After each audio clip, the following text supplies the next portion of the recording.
পান্ডা নিয়ে সাধারণ মানুষের আগ্রহের শেষ নেই। কালো সাদার মিশেলে সুন্দর পুতুলের মতো দেখতে প্রাণীটির দিকে চোখ পড়লেই যেন আর চোখ ফেরানো যায় না। চীন থেকে উপহার হিসেবে পাওয়া দুটি বড় পান্ডার নাম পরিবর্তন করতে বিশাল এক কর্মযজ্ঞে নেমেছিল হংকং প্রশাসন।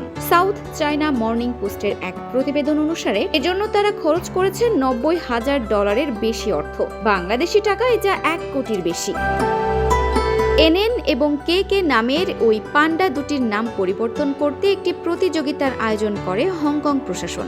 জনগণের কাছ থেকে নতুন নাম চাওয়া হয়, এজন্য একটি ওয়েবসাইট খোলার পাশাপাশি কর্মী নিয়োগ দেওয়া হয়। শুধু তাই নয়, এশিয়ার বৃহত্তম এই বাণিজ্য নগরীর রেল স্টেশনগুলোতেও বিজ্ঞাপন বোর্ড টাঙিয়ে দেওয়া হয়। প্রতিযোগিতার বিজয়ীদের জন্য রাখা হয়েছিল বড় অঙ্কের অর্থ, দামি গাড়ি এবং পান্ডা দুটিকে যে থিম পার্কে রাখা হয়েছে সেই ওশান পার্কের সদস্য পদ ও ভাউচার। কিন্তু প্রশাসনের এই উদ্যোগে বিচারকেরা পানি ঢেলে দেন। তারা আদেশ দেন পান্ডা দুটির যে নাম আছে সেই নামই থাকবে।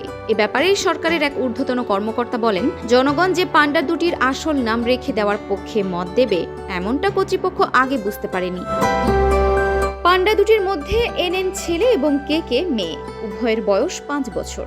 সাধারণত হংকংয়ে পান্ডাদের নাম রাখার ক্ষেত্রে জনগণের কাছ থেকে নাম চাওয়া হয়, অথবা জন্মের পর যখন মায়ের দুধ খায় তখন যে নামে ডাকা হয় সেই নামই রেখে দেওয়া হয়। অনেক সময় কর্তৃপক্ষ তাদের যে নাম দেয় তাও থেকে যায়।